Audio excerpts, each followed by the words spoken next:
Glyn Mitchell of the Credible Food Project. The Credible Food Project is really about bringing credibility back to food. I think is about the easiest way, and we're not talking about our food, but all food, so plant food, animal food and human food.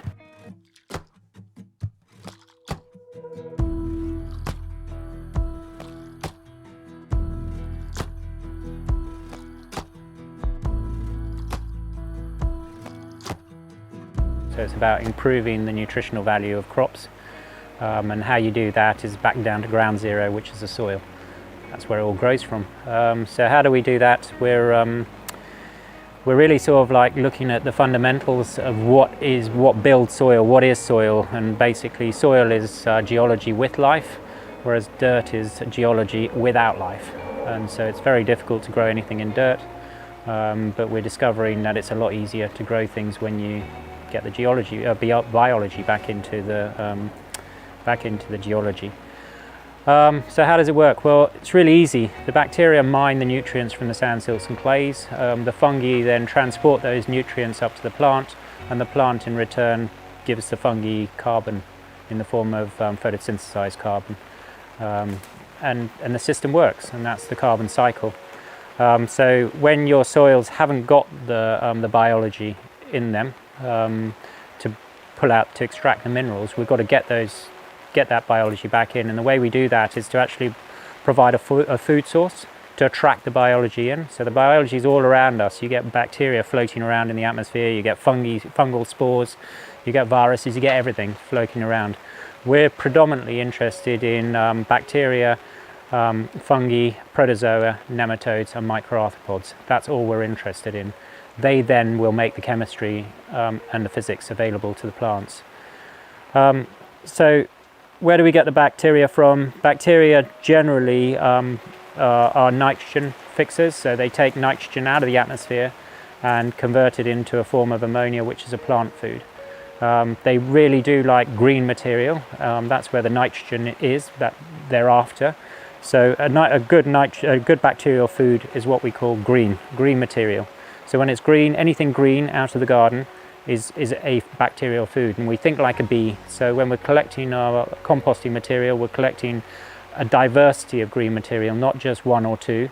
So we're looking for weeds, we're looking for grasses, we're looking for hedge leaves, we're looking for tree leaves, anything. The bigger the diversity, we think like a bee, we collect as much as we can, and we're getting different bacteria on each of the things. So that's the bacterial food. The fungal food, we do exactly the same thing. We're looking for brown material though, rather than green. So at the end of the year, where the green material is turned to brown, that is what fungi like to eat. So the fungal spores are floating around, and they will settle on straw, and you'll probably see sort of like a build-up of a fungal mat or mycelium, which will be growing on the actual straw or wood chips or leaf mulches and things like that.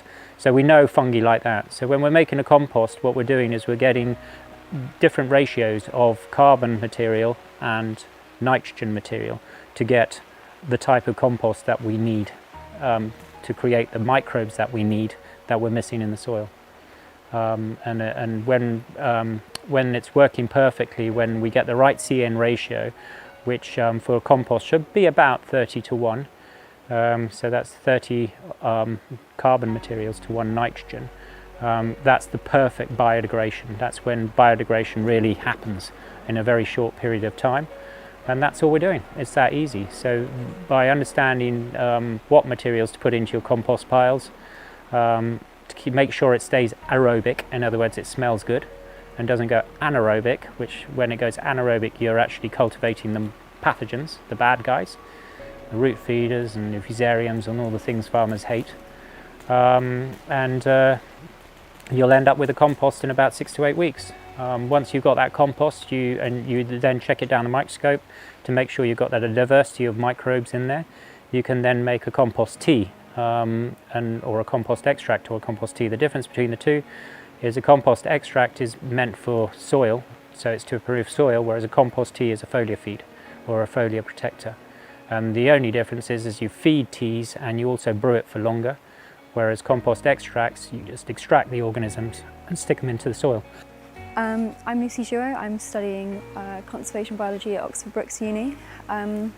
I met Glyn Mitchell, who's leading the project, at a time when I was having some lectures on soil science, and that really captivated me. But we didn't really touch on the life in the soil. So meeting him was a big game changer for me, because I became aware of the importance of the life in the soil, but also the situation that was going on in terms of agriculture in Jersey and where we were at with soil health. And that's not something I was very familiar with prior to meeting Glyn. Yeah, my dissertation, I'm focusing on comparing different methods of agriculture. So we've got conventional agriculture, which involves nowadays a heavy reliance on agrochemicals, and going into the effects of that in terms of crop quality, human health, and wider consequences like eutrophication on the beaches in St Albans. So yeah, and comparing that to different methods of agriculture, including the methods that have been incorporated here, which is microbial regeneration.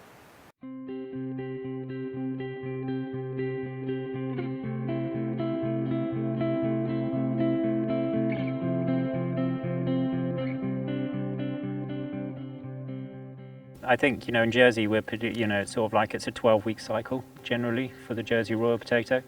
So that gives us an opportunity for the rest of the year to actually improve the soil.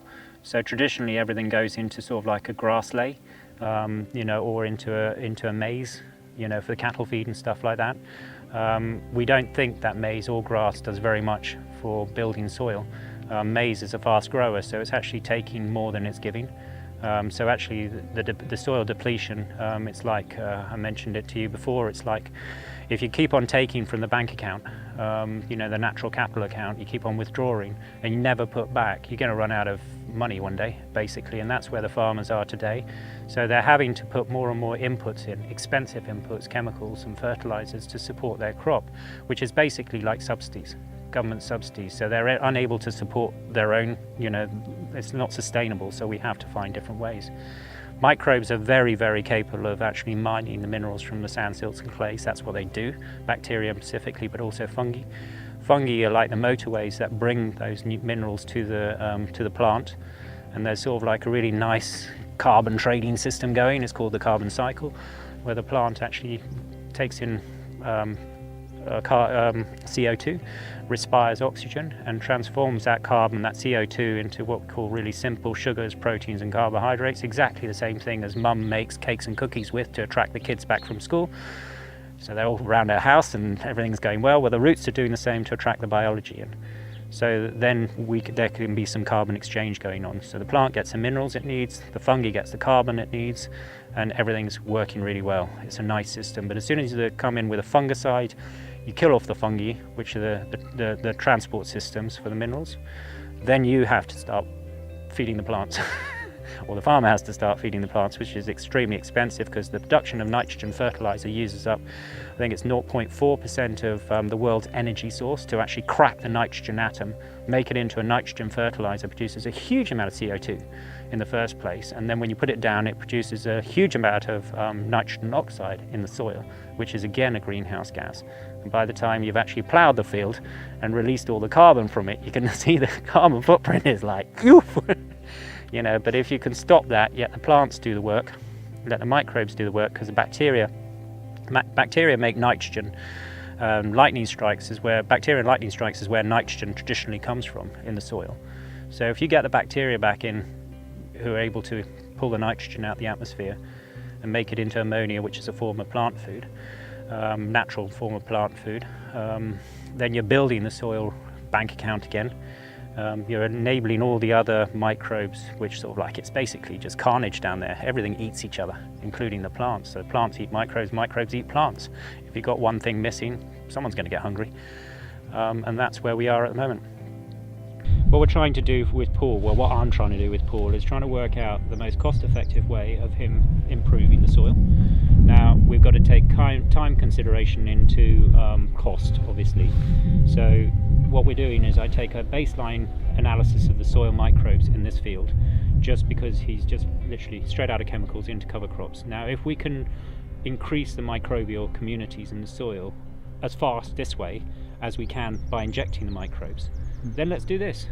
You know, but if there is a real defined difference between injecting the microbes and using the cover crop against this basic one, then Paul will have to work out the financial costs of whether it's worth the extra cost of injecting the microbes, which isn't a lot, and it's time, but you know, it's all considerations we've got to take in. So yeah, this is the field we started on back in last year, about June 2016.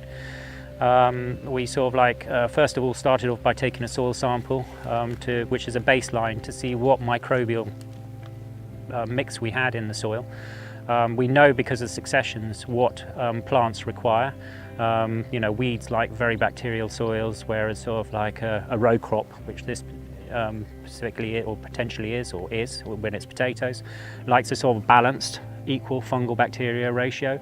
When you get to trees, you like a lot more fungal you know, constituency, up to 1,000 bits of fungi for every one bacteria, for example, so it's the extreme. So all we do is just try and get the microbes to match what the crop likes. When you get that, the microbes are doing all the work rather than the farmer. They work 24/7 free of charge, so it cuts his labour force. And that's where we are pretty much. So we're into year 2 on this, thanks to Cotswold Seeds, who have been really helpful in bringing us forward. It's the microbes, it's the cover crops to build the soil while the potatoes are out of production. So when they do go in, hopefully the soil is at a stage where it's able to support the crop, so the crop doesn't need the chemical fertilizers and nitrogen inputs.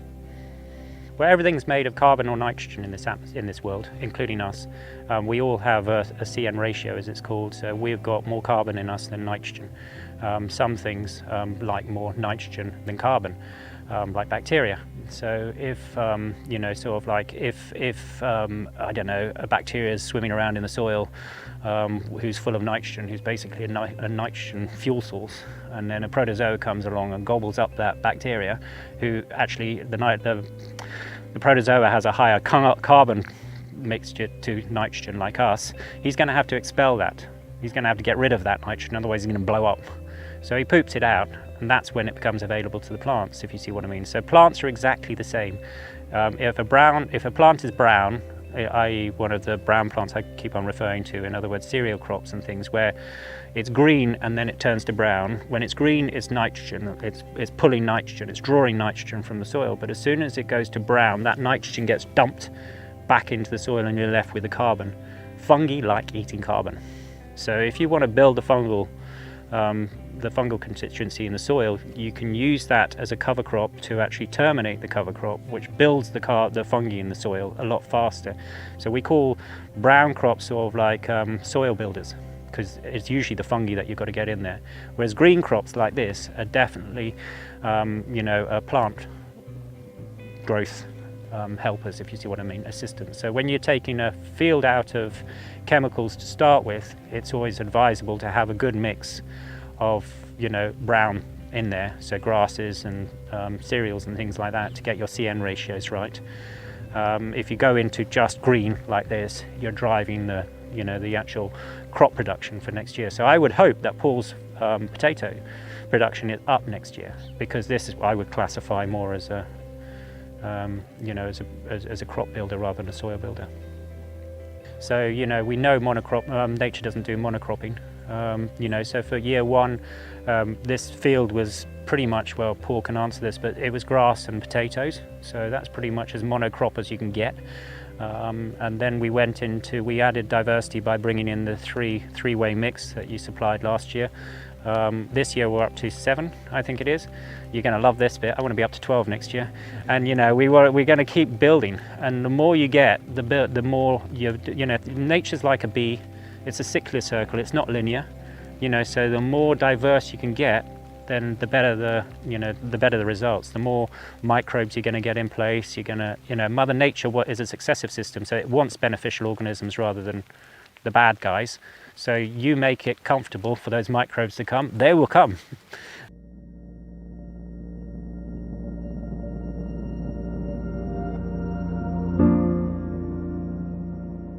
So this is all about learning from nature. So when the world was formed and everything else, we understand where, you know, this world was pretty toxic, nasty place. But when the plants came through and oxygen started producing, then we actually got more balance in the system.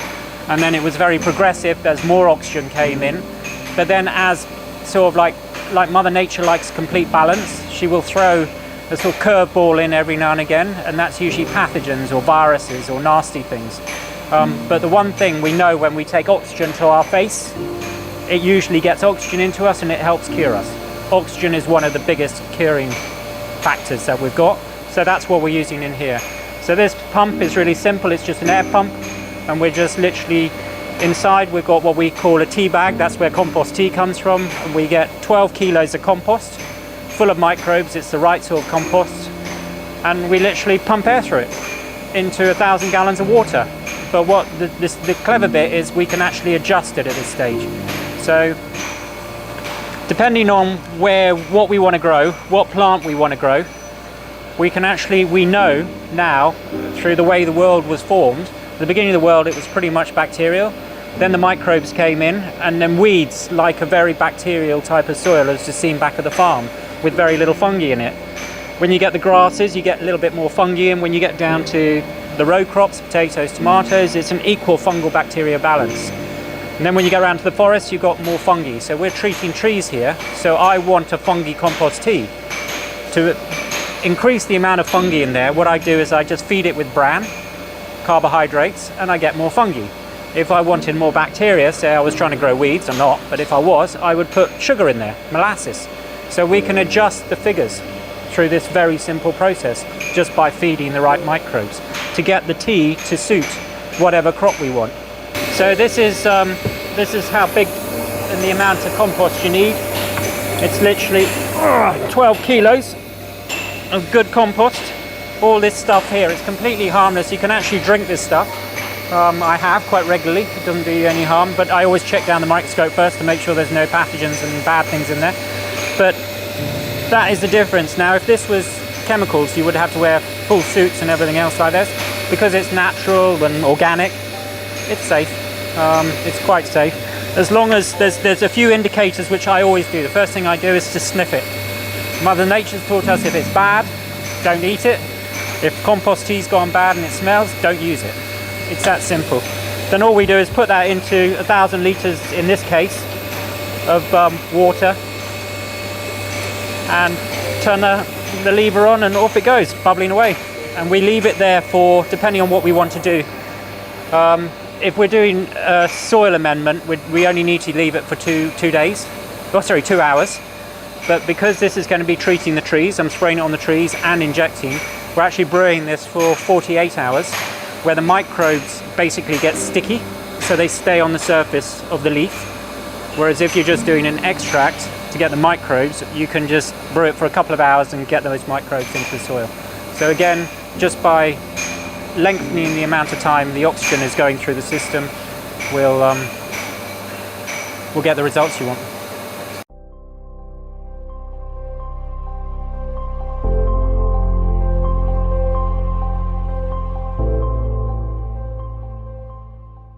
Brix. It was invented by a guy called Brix. But what it does is it measures the refractive index of the juice of a plant. So it's extensively used in the viniculture. So when you're getting a really high quality wine, they will always do the Brix of the vine or the grapes before they actually pick. And the Brix will change throughout the day. So what the Brix does is it measures the proteins, the carbohydrates, the phytonutrients, and generally the mineral content of a plant or crop or whatever. And what's really interesting is it relates directly to the taste. So you know when you get an organic, I don't know, beetroot or something, and then you get a conventional beetroot, and sometimes the conventional beetroot would taste better than the organic. It just means that the organic one hasn't been able to take up the minerals that the conventional one would have been given through chemical applications and things like that. So it can work both ways, if you see what I mean. But the one thing that will always come evident is the taste, and that's where Brix really works. So if you take a chemical strawberry to a sort of like a conventional strawberry to a natural regenerated strawberry, you can really taste the difference. The mineral, when you go, that tastes nice, I want more of those, it's high Brix. When you taste it and think, that tastes a bit watery, then it's usually low Brix. So where it's really important, where we're taking it, the interest where we're taking it, and ideally where I would like it to go, is where we put the spectrograph. The spectrograph is basically measures the spectrophy of any item. You can do it on anything. So everything emits its own different light system. So when you get something that's healthy, say a healthy Jersey Royal potato, you take the refractive index, which gives you a figure, you then program that onto your smartphone, and then the smartphone through the camera will actually take the spectrograph of that potato and tell you where it fits, because it just remembers it. Where we're taking it is up to the next level. So what we're going to do is put on one of these spectrograph machines onto a drone, and we're going to fly it up and down. We tried it out this year, we didn't get around to doing it with Paul's, but fly it up and down the field, and it will tell us which plants are photosynthesizing better than others, and the ones that aren't, we can go in and inject the microbes into the soil to change that, so that when the farmer comes out, he's coming across with more of a standardized crop. And this is how the really top vineyards are doing it already. So they will actually inject around the bases of the vines to actually bring up the full mineral availability to the crop, so you get those really high nutrient dense grapes. So yeah, Brix is definitely the game changer, because for the first time ever, rather than going for just quantity, the farmer can now offer quality as well. So you're now bringing in another area, so you can guarantee that Brix is going to become a major factor in the way they actually, on where they grade and how they, source their crops from. For example, how does that work? Well, we know for us, in the 1940s, you've all heard Granny saying, I only needed to eat 5 of them fruit, and now I have to eat 15. Where in the 1940s, I've got the figures somewhere, I think you had to have you had to have 3 less fruit in the 1940s that we have today. You had to have 5 or 6 less vegetables than we have to have today. So you can imagine what this is doing to obesity, to the bottom line bill, and all the rest of it. If you're having to eat, sort of like 20 bananas instead of, 4 or whatever, to get the same nutritional value, where is that going to end up? And obesity is a major problem around the world, as we know. And it does tie in, the healthier the plant, the healthier of us. That's the bottom line at the end of the day. And if we can measure the health of the plant, then we'll get healthier. Well, I think it's, the Brix, the nutritional value is definitely improved when we, a lot of people have been saying that the Jersey Royal has been losing its taste year on year, even though that's a very sort of like personal thing, and I didn't really want to get into it too much. But as far as the sort of like the scientific side of things, it just makes sense if the potato is predominantly just getting 3 elements, NPK. Those are the 3 elements it's taking on. But if you've got the biology in the soil and it's able to take up to a minimum, I think it's they're saying now we need a minimum of 17 to be healthy. The only way you can get, to actually get those 17 as in nutrients you put into the ground, bring in from abroad and put it into the ground, is seriously expensive. Whereas we could get the microbes to do it for free. So when we do the chemical Brix or the conventional, when we do the conventional Brix on potatoes, it comes in about 2, roughly about 2, which on the Brix scale is poor. But having grown it this way just in one year, the taste had changed, and I think Paul can verify on that one. It wasn't just my taste, but the machine taste was the big game changer, because on the Brix meter it was 9. So that's a massive factor. We want to get it to 12, and we've learnt that when you get Brix of potatoes to 12 and you get the pH at 6.4, then the plant is operating at maximum health. You don't get disease in the plant. And the other thing about Brix, which is really important for Paul to understand and other farmers to understand, the higher the Brix, the less it rots. It doesn't rot. It holds a much better shelf life, the higher the Brix. So when you buy, say, an apple or a pear or something like that, peach from the supermarket, and some just last forever and others go all rotten within a week, you can pretty much guarantee it's high Brix on the one that lasts. So where it's going in the future is, this is a classic where a young farmer has sort of like seen the future, that he's got to build soil like his insurance policy to ensure this farm continues for his children in the future, which is really exciting. Because and the way he's doing that is to look at the three sciences all together. So the chemistry side of things, where he's still using the fertilizers but dropping off. The chemicals have stopped completely, which is lovely, because we don't want polluted reservoirs and things like that. The physical side of things, the tractor use is reducing the whole time as the soil takes on this spongy texture, as you get more microbes in the soil. So again, costs are reducing, so he's becoming more sustainable. His whole production line is becoming more sustainable, using the biology, which will work for you 24/7 free of charge, rather than employing lots of foreign labours, so that's a good thing for him as well. And then the big important thing is obviously the nutritional value. So up until now, crop yields have been the big one, but now we need to move into this new paradigm where actually quality over quantity is important. And I think if any message leaves from here today, I would like to think that we start understanding the quality of our food more, rather than just going out and buying it because it's a nice straight red carrot. We've got to think, well, what nutritional value is that going to give me? Because I need about 5 or 10 straight carrots to one squiff bendy carrot that's got more nutritional value. What are you going for, the looks or the quality?